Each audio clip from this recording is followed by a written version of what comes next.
नमस्कार मित्रांनो, असेल आताची चव या मराठी यूट्यूब चॅनलमध्ये तुम्हा सर्वांचं स्वागत आहे.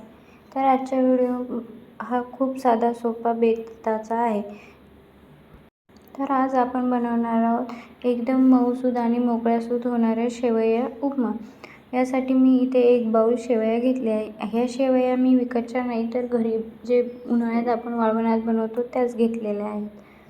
आता यासाठी लागणारे साहित्य: 1 मध्यम आकाराचा बारीक चिरलेला कांदा, 2 मोठे चम्मच शेंगदाणे, 7-8 लसणाच्या पाकळ्या जे कापून घेतलेल्या आहेत, थोडासा कढीपत्ता, 3-4 हिरव्या मिरच्या आणि 1 मध्यम आकाराचा टोमॅटो बारीक कापून घेतलेला आहे.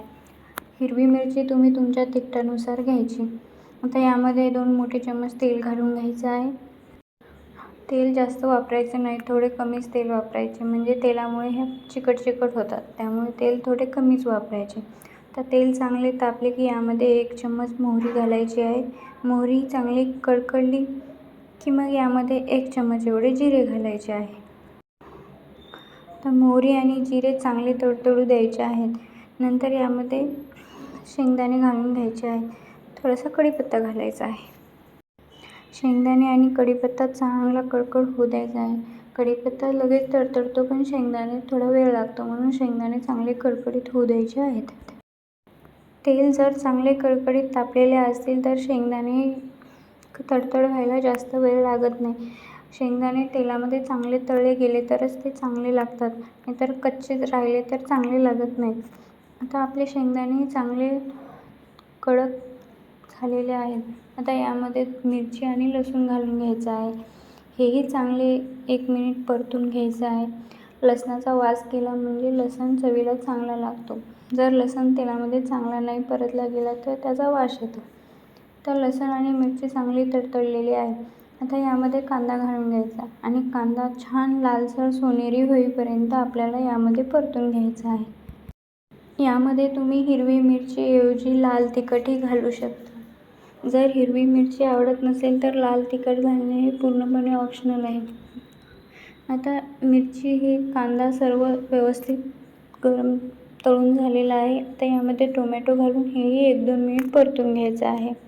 टोमॅटोला जास्त वेळ लागत नाही, तो हलकासा गरम झाला की होऊन जातो. तर यामध्ये थोडीशी हळद घालायची आहे आणि चवीनुसार मीठ घालायचे आहे. आणि अजून एक यामध्ये थोडासा गरम मसाला घालायचा आहे. गरम मसाल्याऐवजी तुम्ही मॅगी मसालाही घालू शकता. गरम मसाल्याने याला छान चव येते, किंवा मॅगी मसाला घातला तरीही चालतो, त्यानेही छान चव येते. आता हे आपले सर्व पदार्थ छान तेलामध्ये परतून झाले आहेत. आता यामध्ये आपल्याला अर्धी वाटी एवढी पाणी घालायचे आहे. लक्षात ठेवा, 1 वाटी शेवयासाठी अर्धी वाटी पाणी पुरेसे आहे.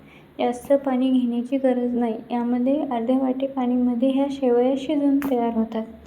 तर पाणी जास्त घालू नका, अर्धी वाटीच घाला, किंवा तुम्ही ज्या मापाने शेवया घेणार आहात त्याच्या अर्धे माप पाणी घ्या, म्हणजे ह्या शेवया शिजून तयार होतात. आता ह्या वाफ येण्यासाठी 2-3 मिनिटे झाकून ठेवा. तर बघू शकता पाण्याला छान अशी उकळी आलेली आहे. आता यामध्ये शेवया घालून घेऊ शकता. बघू शकता अजिबात पाणी जास्त नाही आहे. जेवढ्या शेवया मुरतात तेवढंच पाणी आहे. तर 1 वाटीसाठी अर्धी वाटी पाणी पुरेसं आहे. हे यामध्ये शिजूनही तयार होतात आणि जास्त चिकटही होत नाहीत. पाण्याचे प्रमाण योग्य असेल तर शेवया उपमा अजिबात चिकट होत नाही किंवा असा गोळा होत नाही. आता याला 2-3 मिनिटे छान वाफवून घ्यायचे आहे. बघू शकता आता आपला शेवया उपमा छान असा शिजलेला आहे आणि तुम्ही बघू शकता हा एकदम मोकळा झालेला आहे. अजिबात यामध्ये जास्तीचं पाणी नाही किंवा हा चिकट झालेला नाही आहे. एकदम मोकळा आणि मऊसूद झालेला आहे. तर मित्रांनो, व्हिडिओ आवडला असेल तर एक लाईक, शेअर, कमेंट नक्की करा. आणि हो, कमेंट करून नक्की सांगा की तुम्ही हा व्हिडिओ कुठून बघता, म्हणजे मी तुमचे आभार मानू शकेल. आणि चॅनलवर जर नवीन असाल तर प्लीज चॅनलला नक्की सबस्क्राईब करा. धन्यवाद मित्रांनो.